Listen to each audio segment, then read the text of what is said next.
The first Gothic that I fell in love with was Bride of Frankenstein.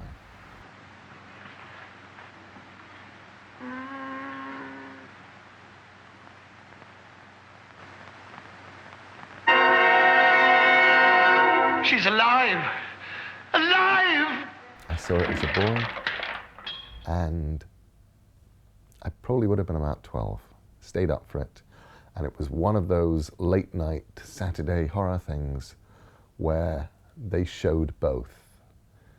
You got Frankenstein and Bride of Frankenstein. And Frankenstein was a huge disappointment to me. I'd been expecting, I don't know what I'd expected, but somehow what I wanted was much more than what I got. Bride of Frankenstein, on the other hand, was delirious.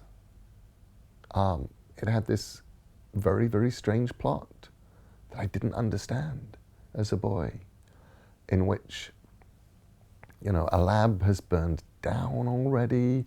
You have this mysterious Dr. Pretorius. I was never quite sure what he was doing with little homunculi, but there were these tiny little people and he was making them. And then he's working with Frankenstein to build a bride for the monster.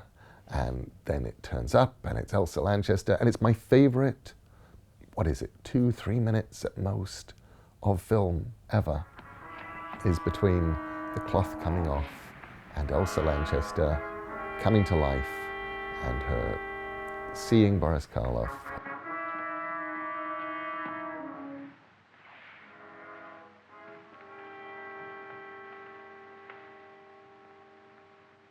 Friend?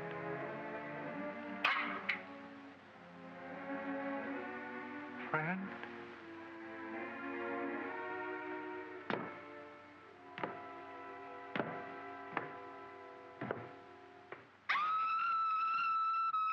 Her screaming, him, you know, hitting the "We Belong Dead" switch, and everything going. I just think that's perfect. I had no idea what it was about, quite what had happened, and I felt afterwards like I'd watched something faintly dreamlike. The peculiar thing about Bride of Frankenstein was it stayed one of my favorite films. I have seen it every few years, whenever I could, in whatever way I could.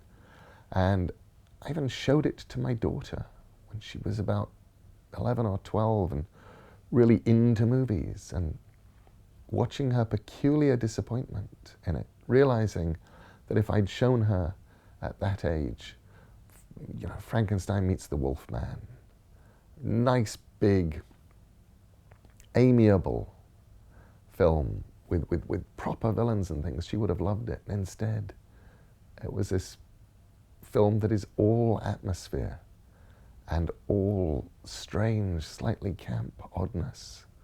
And again, a plot that is almost impossible to describe because it doesn't quite make sense enough to be describable. It's like a dream on waking.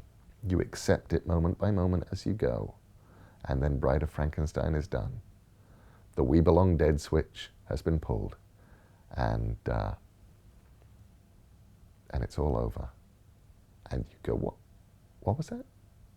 What was that? 1 minute where there's the beautiful young Elsa Lanchester actually getting to act playing Mary Shelley, saying, oh yes, there's more. And the next, you're into this strange, hyperbolic, hyper-real dream world. And I think it's magic.